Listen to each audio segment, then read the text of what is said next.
Hello? Absolutely. Good evening. Good evening, members of the City Council. This is Jason Vinson, Senior Vice President with Norwich Community Development Corporation. We liaise with you as economic development professionals to help the business community, and the mayor has asked us to provide a little bit of an update of some of the actions and activities that have happened during this COVID-19 pandemic. This is a trying time for many of the business community. This is something that our nation's never gone through.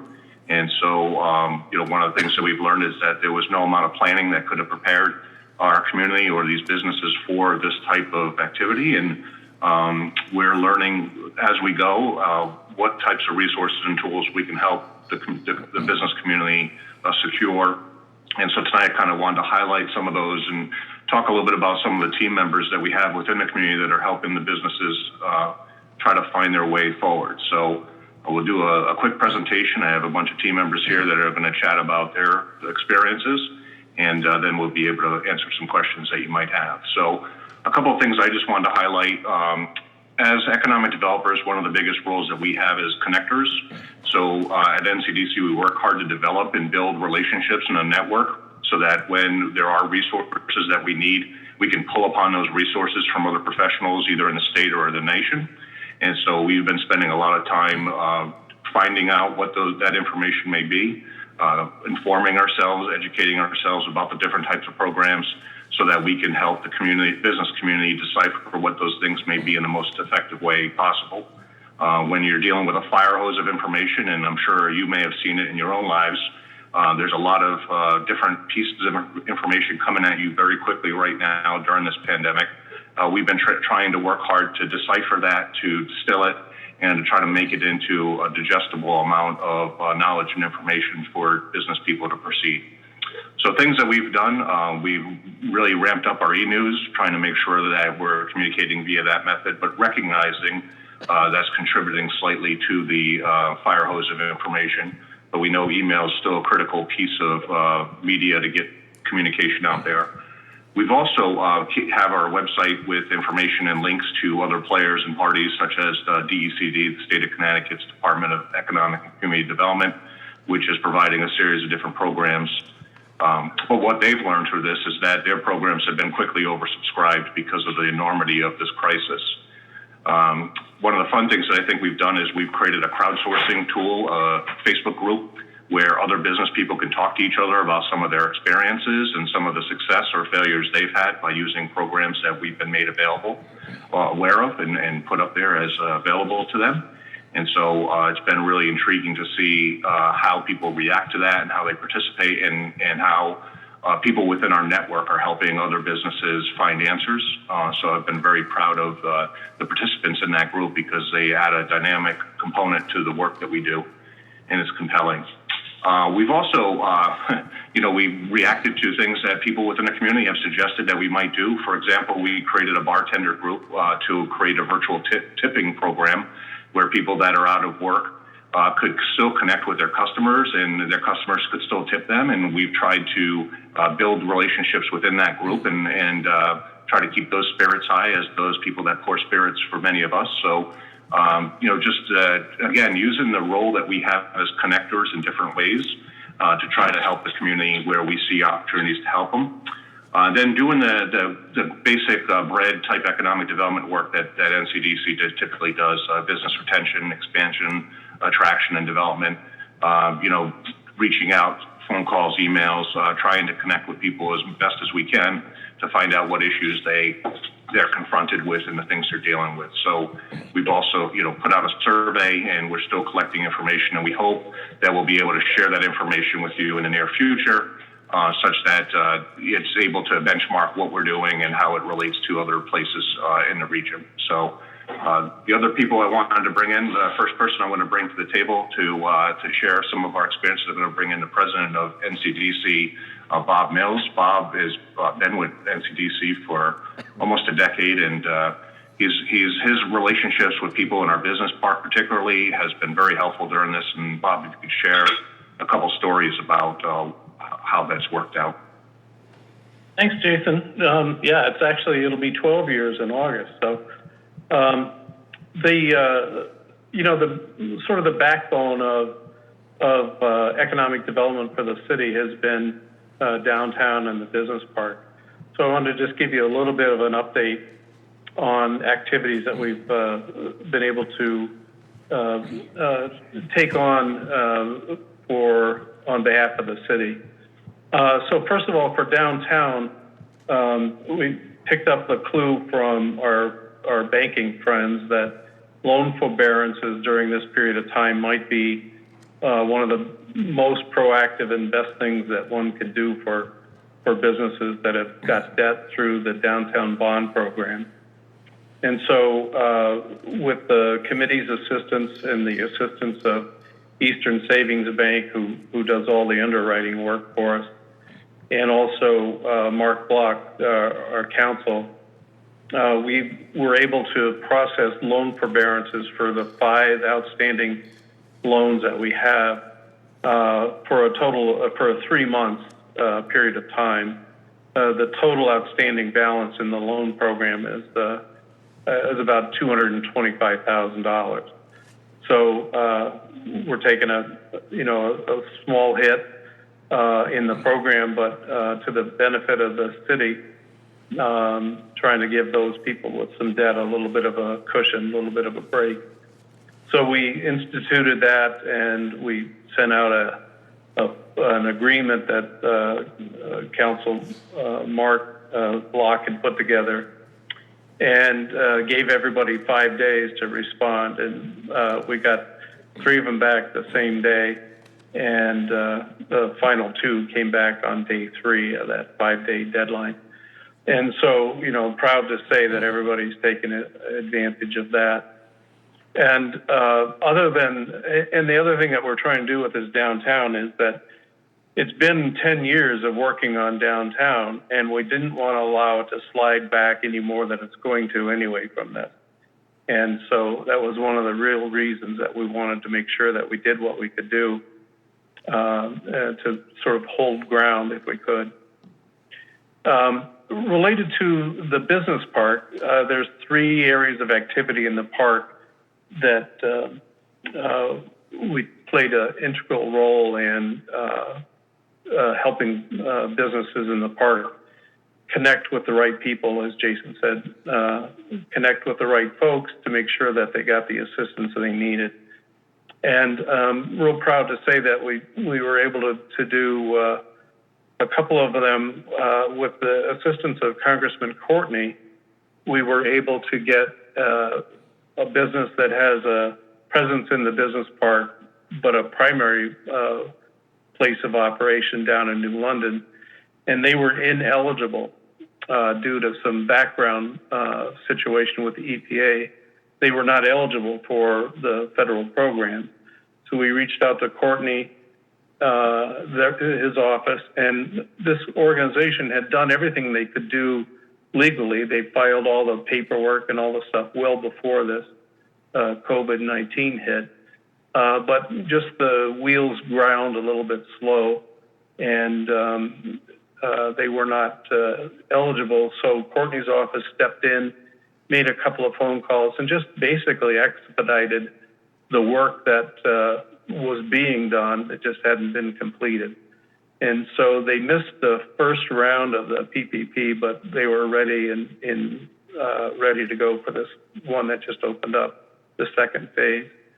And so that should save jobs in Norwich, but probably especially in New London. Again, we did it because they have a presence in Norwich, but the biggest benefit will flow to New London. The second thing that we did was we worked with Courtney's office for the new Nallis Engineering that is back up in the park. And they were burning $400,000 a month in payroll. And they have a difficult process because most of their clients are government, pharmaceutical, fairly large organizations.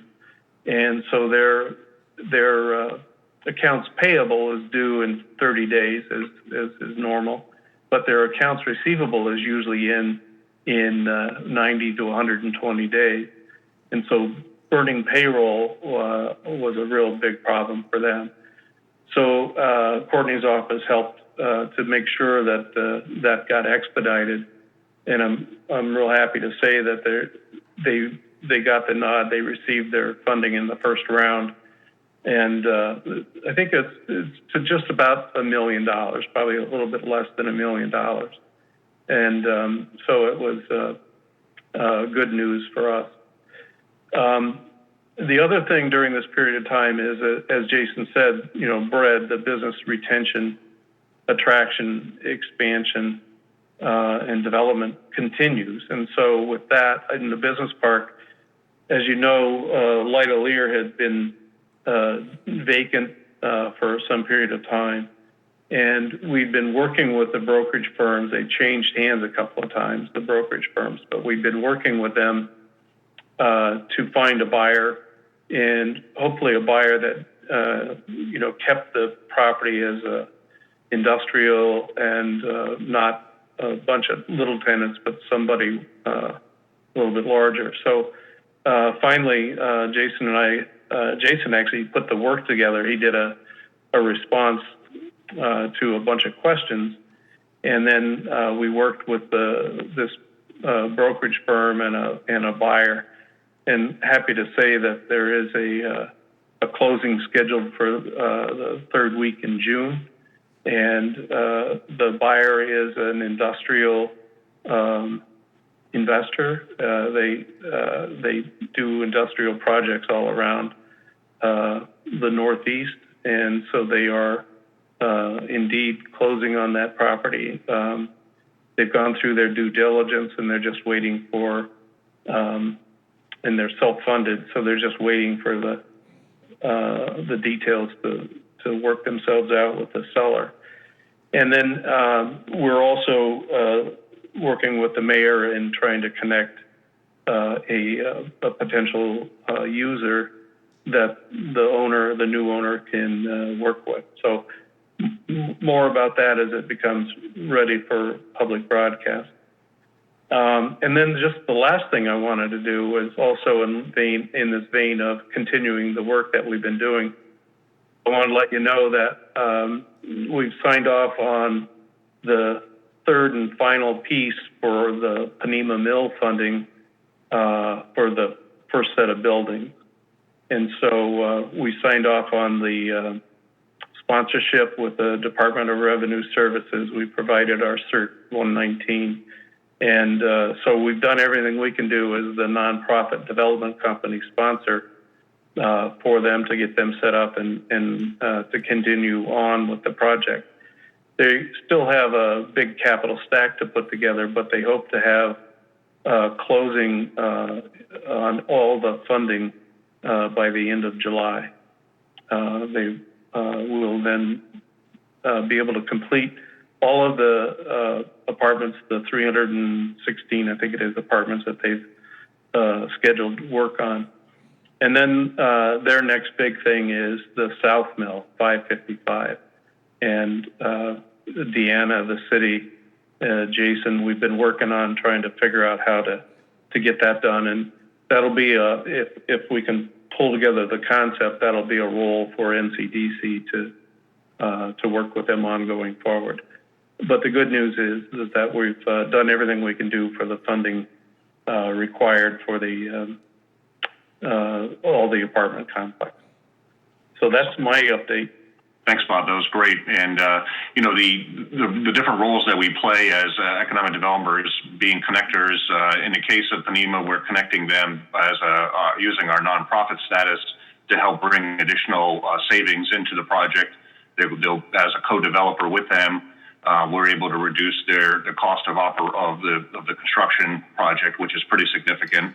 And that just is part of the capital stack needed to enable that investment. Yeah, one of the things that Bob mentioned is people are still investing in this climate. So the deal on the Lyda Lear property shows that there's still confidence in our neighborhood, in this community, even if there is some circumstances out there that are out of control. So now we're going to shift gears to our bank partners.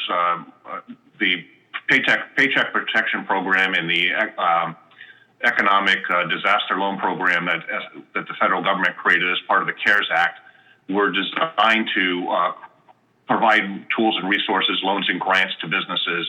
The Paycheck Protection Program, PPP, had to go through banks. And so the role of the bank became very important for the business community to be able to access these funds. And I'm proud to be able to share with you the stories that Michael and Lisa are going to tell you next. So next up is going to be Michael Rao, president of Chelsea Groton Bank, one of our great partners in the city here. Thank you, Jason. Thanks to the mayor, to the council, and everybody for reaching out to us in this way. Jason, are you able to, I get a message that says host disabled participant screen sharing. I was going to try to share a couple of slides with you. I could just talk through them if it doesn't work. Oh, there we go. I think I changed it there, right? Yeah. Can you see that screen, the pandemic triple whammy? Yes. So just by way of background, three really bad things have happened to the banking industry in general in the last couple of months. The first was a precipitous decline in interest rates. There were two emergency Fed meetings earlier this year. The 30% stock market correction in February and March, and then of course the shutdown of the economy, shut down businesses, and created a massive amount of layoffs and furloughs. So our response from a banking standpoint has really been on three different fronts. One is our employees, first and foremost, obviously their safety. The financial services industry is an essential business during this time, so we have been open since the beginning of this. All 14 of our branches are open with drive-throughs, full-time and lobby access, and we've remained 100% productive. We actually invested in some technology a couple of years ago that allows all of us to work virtually. So we literally haven't missed a beat. There hasn't been anything that anybody's asked us to do that we haven't been able to do throughout this whole episode. And then the second piece of this, obviously, is taking care of our customers and then the community. So I already talked a little bit about the employee piece. That's yours truly hanging out in his son's old bedroom, which is now his converted home office. Three things I'll touch on in terms of customer support. I talked earlier about the precipitous decline in interest rates. That has been just a massive amount of refinancing, and so we've been able to help an extraordinary number of, people save on their monthly mortgage expense by refinancing. So our pipeline literally tripled in about 6 weeks from where it was in January, and right now it's twice what it was at its highest point last year. All of that, I would say the majority of that so far has been refinancing. There's a little bit of a purchase market going on, but really it's all about helping people save money through lower interest rates. Bob talked about the loan deferral program in downtown. We started very early on with a loan deferral program for our commercial businesses and our mortgage customers. As of this morning, we've done we've done exactly 465. They're coming in at about 10 to 15 a day on top of that. It's about $137 million worth of loans. It's about $1 million a month in principal and interest payments. And again, all of that is local businesses and local homeowners who get a 3-month pass on making their payments. And then, as Jason mentioned, the Paycheck Protection Program, those phone calls started before the ink was dry on the CARES Act, and they haven't stopped through the first 2 rounds. This is through this morning. We've done 471 of these loans. It's about $74 million in total. Our average loan size has been about $157,000, and it's every kind of business in every industry you can think of in New London County. And it's it's called the Paycheck Protection Program for a reason. It's tied primarily to payroll. And the loans that we've made so far represent more than 5,000 jobs in the region. All of this comes at a time when obviously you can imagine volumes are going through the roof. So we have record volumes going through online banking, mobile banking. We allow people, both customers and non-customers, to open accounts online. That's been going gangbusters. Our call center, which is 100% virtual now, our 8 call center representatives are all working from their homes. Those volumes have increased dramatically, particularly the days after the government checks were sent out. We went from an average of about 300 calls to about 800 calls, and all that was handled remotely. And then, I guess the good news is you see the best of people during these times. The bad news is you also see the worst of people, and the amount of fraud that is being perpetrated at every level and every channel has just been staggering. And so we've been fighting the fraud front as well throughout this pandemic. And then the last piece is the community, and I'll just share with you our community foundation, the Chelsea Groton Foundation, has met 3 times since this started. We did about $77,000 in emergency grants, primarily around food and basic shelter and clothing in the first couple of weeks. And then last week we did our spring grant cycle. I know it's kind of a busy slide, but we gave almost $200,000 more to about 50 local organizations. There's another 50 who needed to, I guess, modify their requests based on what's going on with COVID-19. And so rather than saying no to them, we went back to them and said, come back to us with a plan B. So there's probably another $75,000 or $100,000 for those organizations. And our commitment is to keep meeting every couple of weeks to try to fund organizations as they come forward looking for help. So that is, Jason, if you want to take back over.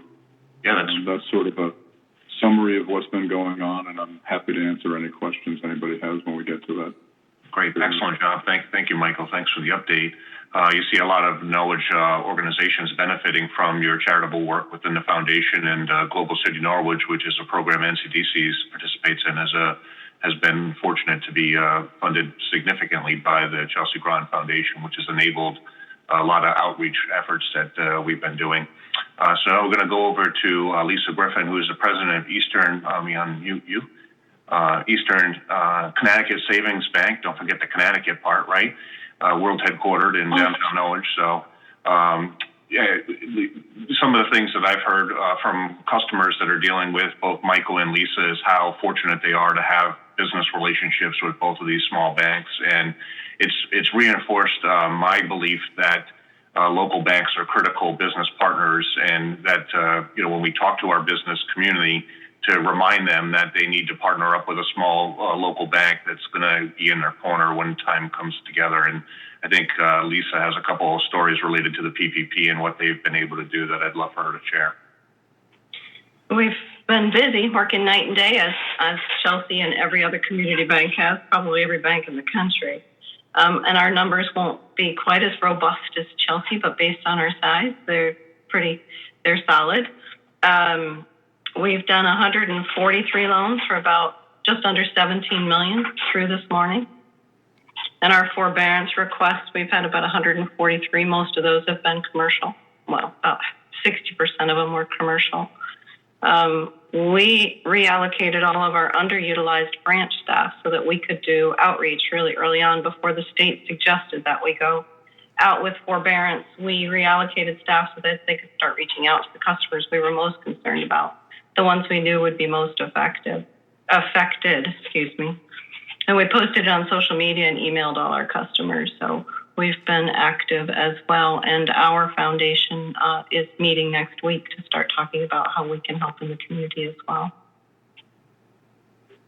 Particularly, so one of the stories that I heard that you may not recall was that there was a small business located within the region that had failed at a number of larger banks, which is a common thread that I've heard throughout this process. And your team led some outreach to that bank, to that business, and you guys were able to help them land a PPP. So yeah, I actually saw a newscast at 10 o'clock on a Tuesday evening, and in the morning I reached out to our PPP team and said, why don't you just reach out and see if she still needs help? It was a salon owner in Groton, I think. Anyway, within the same day, by 2 o'clock that afternoon, we were able to get her application submitted and tell her she was approved. So she was ecstatic, and we were happy to be able to help her. She was a tiny, very small loan. And city council members, this is one of the reasons I asked Michael and Lisa to be here, is because these numbers may not seem like a lot in the scheme of things, but they processed 3 to 10-fold of what their normal commercial loans were within a 1 month or less period. So this is a Herculean task that they did, and our business community is so thankful for what these banks have helped them to provide. And, these are messages that I hear, so I wanted them to hear it, and I wanted you to hear it. So, if we were in a room, I'd ask for a round of applause for these two people and their teams, because it's been remarkable. So thank you for being on the call tonight. Shifting gears, we're going to go over to the All-Star, AA, Angela Adams. She's over in San Francisco today, so hopefully the connection's good. Angela's the president of the executive director, Chamber of Commerce, and they've done an amazing job of outreach within their members and non-members. We've had conversations about that, and Angela's program provides some of the core networking that businesses need. And so, Angie, if you want to tell us some of the things you've been doing, and I think you're kicking off a good week this week, right? It is. So Small Business Week actually was nationally canceled or postponed. So we decided that this is the most important time to connect and stay connected with our members.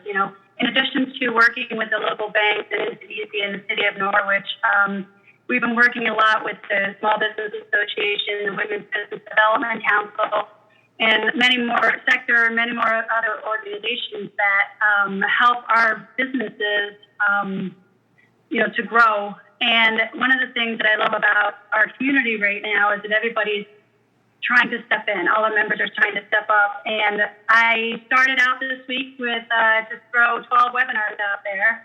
And, Chelsea Grant Bank, we have Maria Gray that's there. We have Maria Miranda that kicked off a lunch this afternoon. What I love about what's happening is I'm getting a lot of feedback from our local businesses that we need that feedback. We need that honest feedback. And they're realizing that they're, not alone, that they have a lot of people in our community helping. So it's a great way for us to get the feedback that we want. I know, Jason, we've been working, you mentioned earlier about the restaurants. How are we going to begin this recovery phase, and how are we all going to do it together? And this is still a lot of unanswered questions. And the best way for us with the chamber is to connect with them and start talking to them. So, we have, Michael, you mentioned earlier about a lot of fraud going on right now. So we have cybersecurity webinar tomorrow morning with Doxalent. We have government contracting webinar coming up. We have all sorts of social media marketing.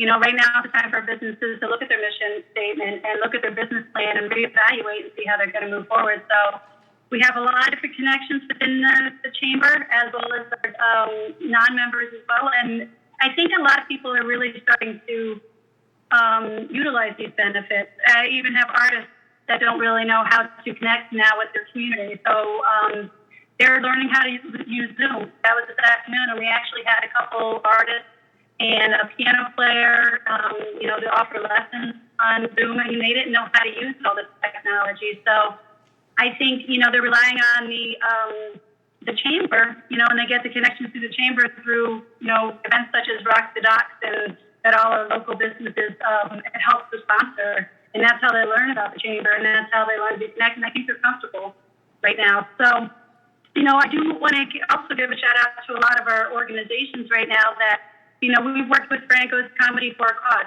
We're thinking creatively outside of the box. We did a virtual comedy fundraiser a couple weeks ago and raised, $2,790 to the St. Vincent de Paul place. And then I've been working with other sign places and such critical signs. They just raised $4,000 for, again, St. Vincent de Paul.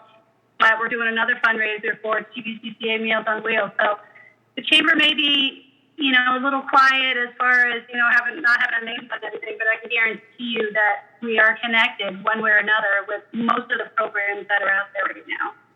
So we're staying connected out there. We're listening to people. We're trying to figure out what they need right now. The local banks and all these organizations that I mentioned earlier were there in the beginning, helping with the loans. Now that we've gotten all those loans kind of on a little bit better path, and now they can start. What are they going to do for the next couple of weeks? Hopefully, is work on their business plans and work with the city, figure out what the next step is, and keeping that open line of communication is the best way. Awesome, thanks, Ange. You might be smaller, but you pack a punch. There's a lot of opportunities that you and your crew have put on. All the different virtual sessions, social media, training programs. I mean, you're right. This is a time where a lot of businesses can reassess where they're at, and they can pull in different tools that they may need to advance their business going forward. So I appreciate that you've been really leading those connections and making that happen. So great job, great work. Now we're going to shift gears and go over to our teammate over at the City Hall, Kathy Kreese, with the Community Development Office, and they manage the Community Development Block Grant Program. And this program has the chance of being a good resource for the community to roll out some programs, and I know she's been hard at work trying to make sure that the city most efficiently and effectively uses those dollars. So, Kathy, if you want to tell us a little bit about what you got going on, that'd be great. Sure. Thank you, Jason. One of the things I want to let everyone know is that the city has received a little over $500,000 in funding from Community Development Block Grant. Those funds are used to benefit low and moderate income people. So we'll be working with human services, businesses, trying to get them some relief during this period. We're at the point now where we're going to the city council, asking for them to give permission to the city manager to be able to apply and accept the funds. That's step one. Right now, we don't have any of the regulations set forth on this program by HUD. They announced the funding. Everybody seems to think we have it. We don't have it. I don't know when we're going to get it. We're trying to get in the best place we can so that we have that money available to everybody when they come through. We've had some preliminary discussions. We know that there's going to be a human service need to this. One of the things we're concerned about are people who were told, what they heard was from the governor, you don't have to pay your rent for 3 months and you'll be okay. What they don't understand necessarily is that at the end of the 3 months, that 3 months rent is still due. So that's going to be a significant problem for the residents of the city. So we're going to try to work with them on that. We're working with Leanne Gomes to help through that. The other section we're looking at is what can we do for business assistance? We can't mirror what the Paycheck Protection Program has done, and we're not allowed to go in and do I can't think of the word, but to go ahead and do the same thing that other programs have already done. However, there are things that we can look at, and one of the things that we're looking at right now is whether we can pay personal property tax of business with Community Development Block Grant funds. That would be a twofold benefit. One is it gets the city the money it needs. The second would be that obviously the city, the business has not been in arrears on those taxes. So there are a few things we're looking at. We're waiting to see what the guidelines will be on the program. We do know that no matter what, it will have to benefit low and moderate income people. And in that case, for business assistance, it might be that you've retained a job or created a job. And we'll be looking at those things closely to see how we can help our businesses and our neighbors be able to stay afloat during this difficult time.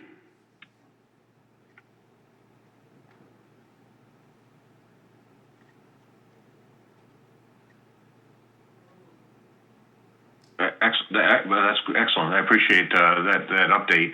And, a couple things that I was reminded to talk about.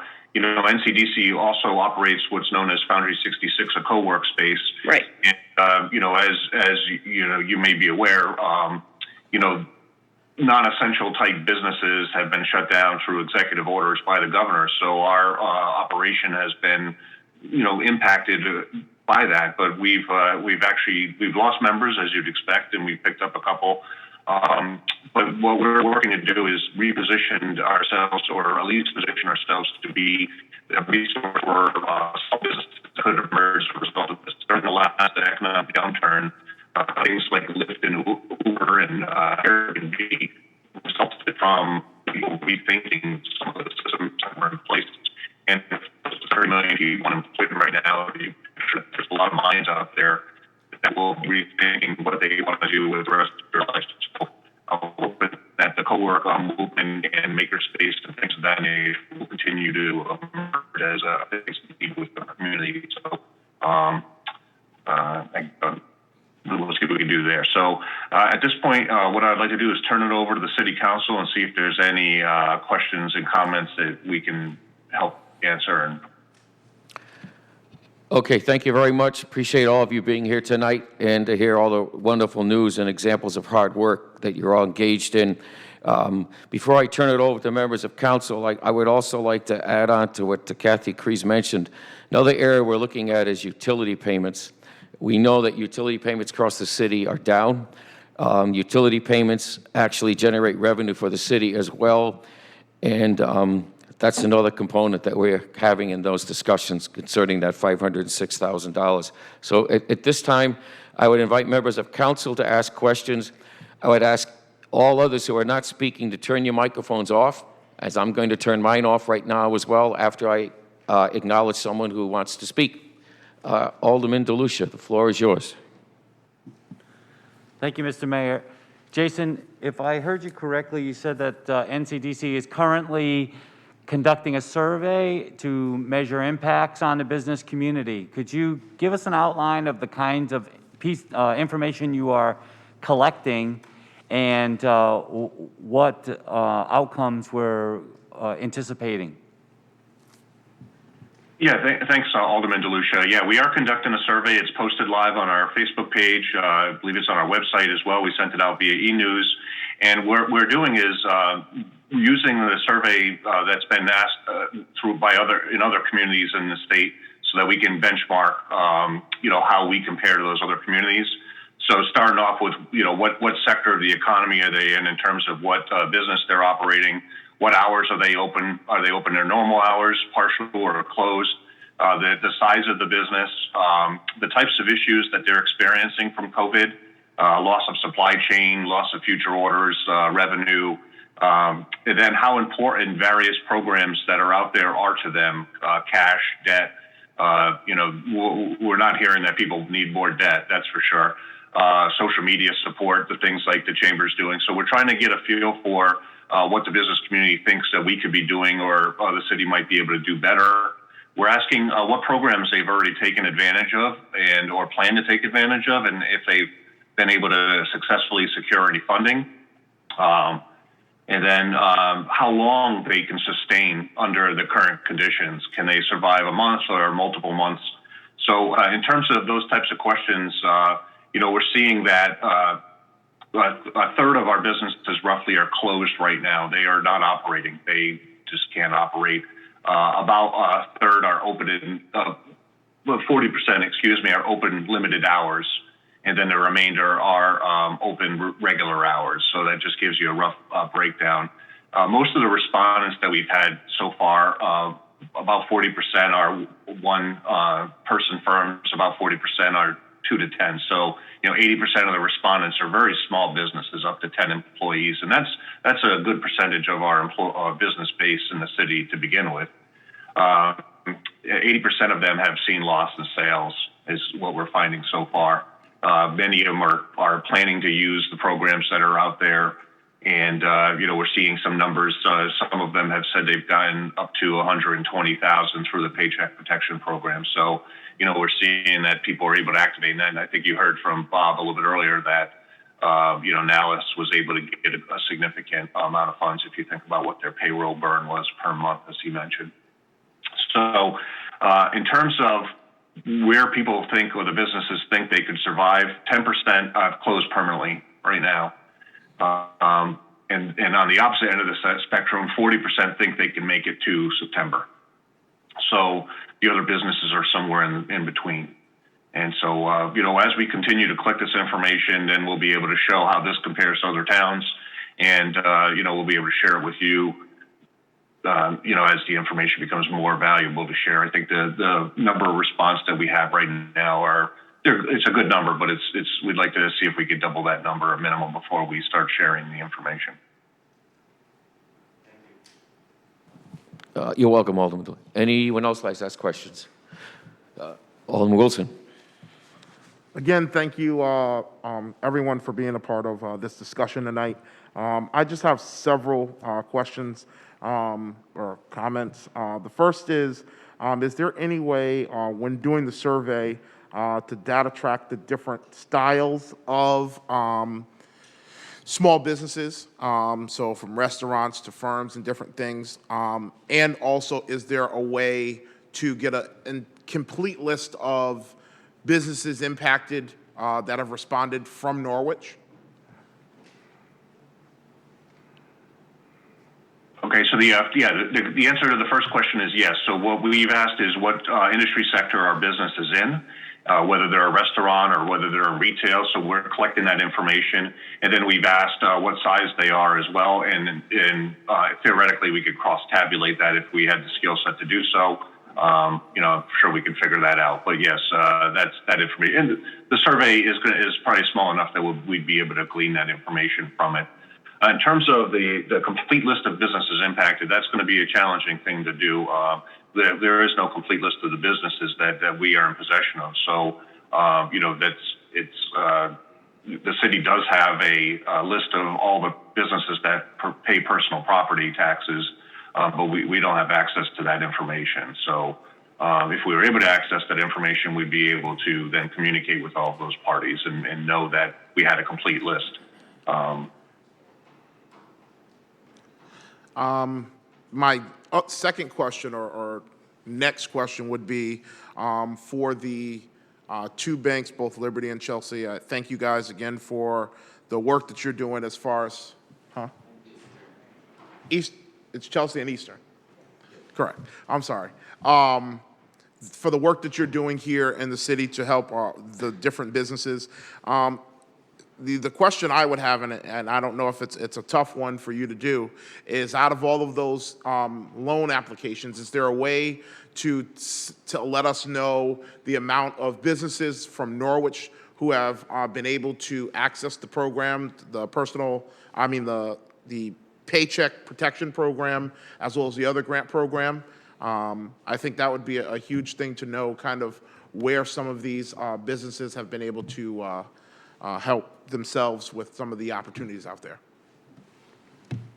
All right, yeah, so the question is it possible within the bank industry rules to define how many Norwich businesses that you've been able to help? Michael, do you have, or Lisa? Yeah, absolutely. That information is available. Okay, Ours so, has largely been from Norwich, yeah. but I can get the exact information for you. Yeah, same thing. You know, Chelsea is obviously in our name, and so you know Norwich is incredibly important to our overall business. Our footprint is basically New London County. Norwich generally represents about 40% of our business. So, but I can get you some specific numbers if that's helpful. Excellent. Thank you. That's all that I have. Thank you. Thank you. Other members have questions?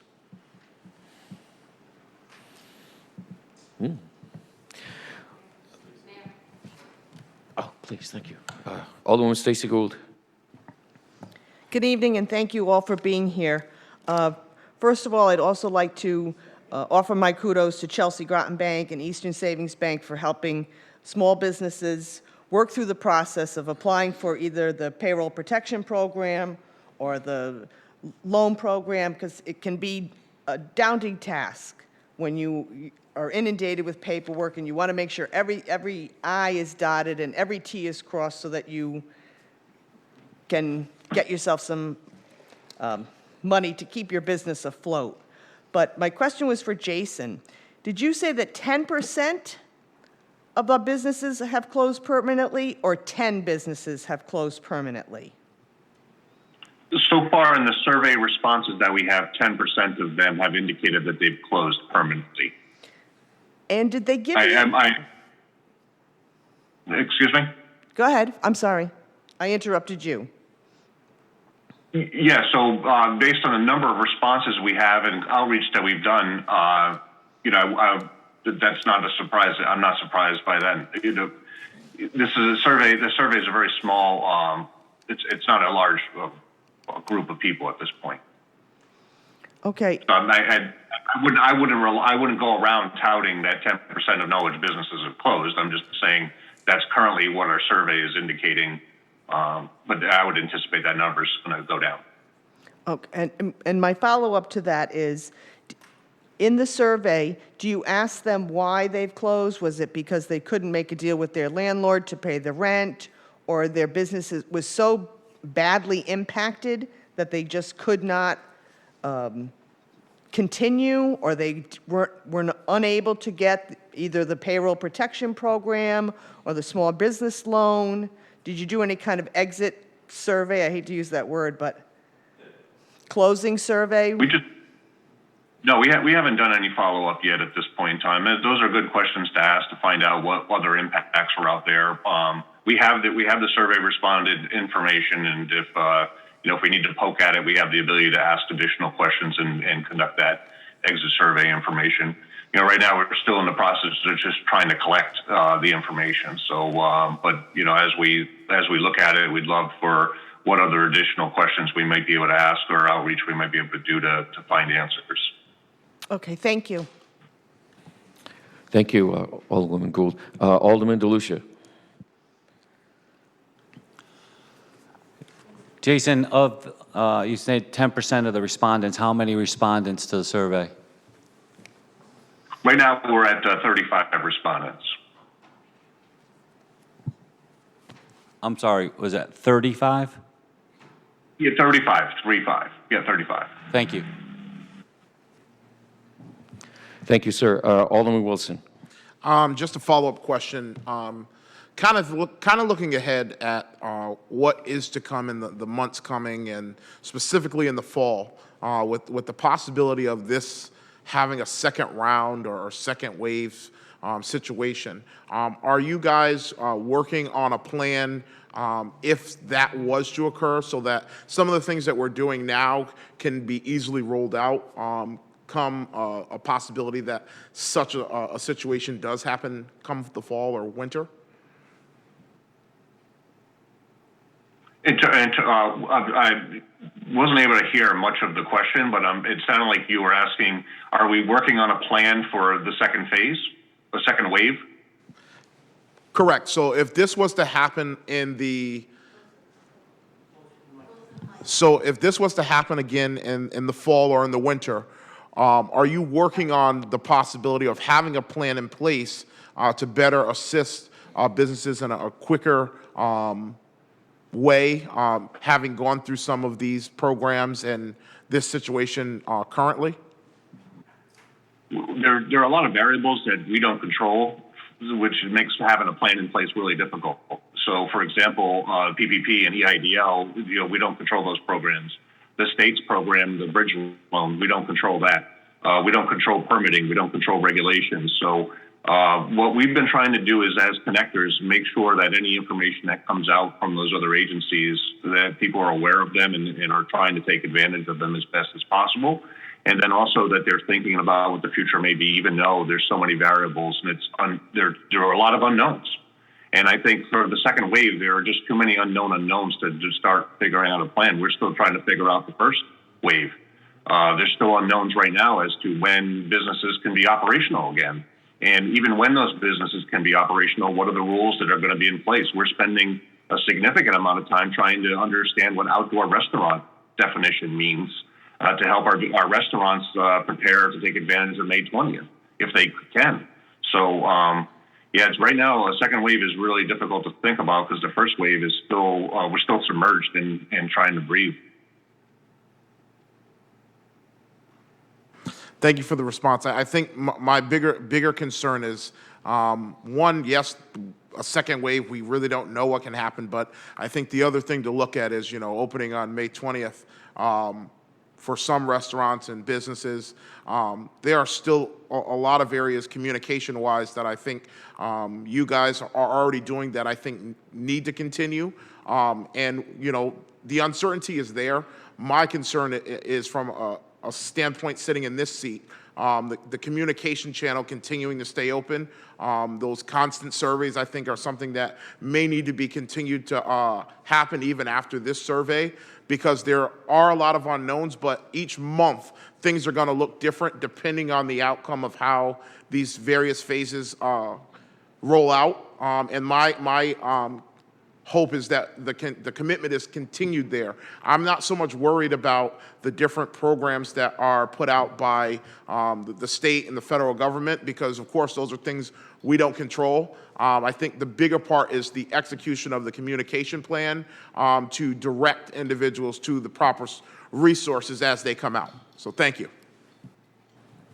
Yeah, thank you. And, one of the biggest things you can do to help us is connect people to us, we can make sure they're in our communication programs. We have the e-news. We work with the media extensively. We have the Facebook profile page that we've worked hard. I think we've increased our number of people that are following us significantly during this crisis. But we've also created those resource groups to try to connect people. And, one of the best ways to work together is to get people on the same team working together. And like the Facebook group tool, we dismiss that platform as social media, but it's really a social tool to begin with. That group tool provides a platform where people can share information. We can crowdsource solutions that we can develop the schemes that we need to go forward. Lastly, we're in the trenches digging. That's our role. So when we see an opportunity, we're trying to connect people that are in our community to those resources. And again, the more that you can help us connect to people we may not be connected with, that's the most valuable thing that you can do for us. So that's one of my key asks. In terms of restaurants, we were on a call this morning that the city hosted with all the various permitting agencies, trying to figure out what we can do to make the process for outdoor dining the easiest process that exists in the state of Connecticut. I don't know if that's the goal that everybody thinks that we can hit, but I know if we can try to help our businesses find ways to connect with the resources that are available, like outdoor dining being a resource that's available, then that'd be great for us. We're trying to schedule a business, a restaurant industry workshop, a virtual workshop on Thursday afternoon, maybe Friday afternoon. We're still working out some logistics. These things, we're planning on the fly because we don't have a lot of time between now and May 20th, and we really want to be able to have those conversations with the business community. In addition to that, we've been conferencing with Senator Austin every Friday morning. That's all department heads in the city of Norwich. She's been taking information concerns of ours back to Hartford through her caucus as well as the governor's staff. She's working on a request for a potential modification of one of his executive orders that deals with the requirement that we pay fully the bus contract, and yet our kids aren't being transported. Maybe it's just me, but that seems like several $1 million that could be saved. That could be replicated across the state. She's also looking for further clarification on this reopening executive order for May 20th and how it impacts the relationship between the Liquor Control Commission and restaurants locally and our own ordinances down here. We have to clarify that as well. And Jason's point about having to do that, almost have it done as in yesterday, is absolutely true. If the order comes forward for May 20th and we're not ready, prepared to help our restaurants who can open, then shame on us. So there's a lot of work ahead in the next 2 weeks. So I just wanted to let you know that Representative Dubitsky, Representative Ryan have been part of those conference calls as well, and it's helpful. Jason, your hand's up. Go, please. Yeah, thank you, Mayor. I was hoping you'd see that. You put a nail in that I want to hit squarely on the head, and that is Senator Austin has been an amazing resource during this issue. Boy, her leadership's been immense. I know you mentioned that she's been reaching out to Hartford and facilitating these or being available to be on calls when needed. It's been great to have her on our team. So big shout out to her today.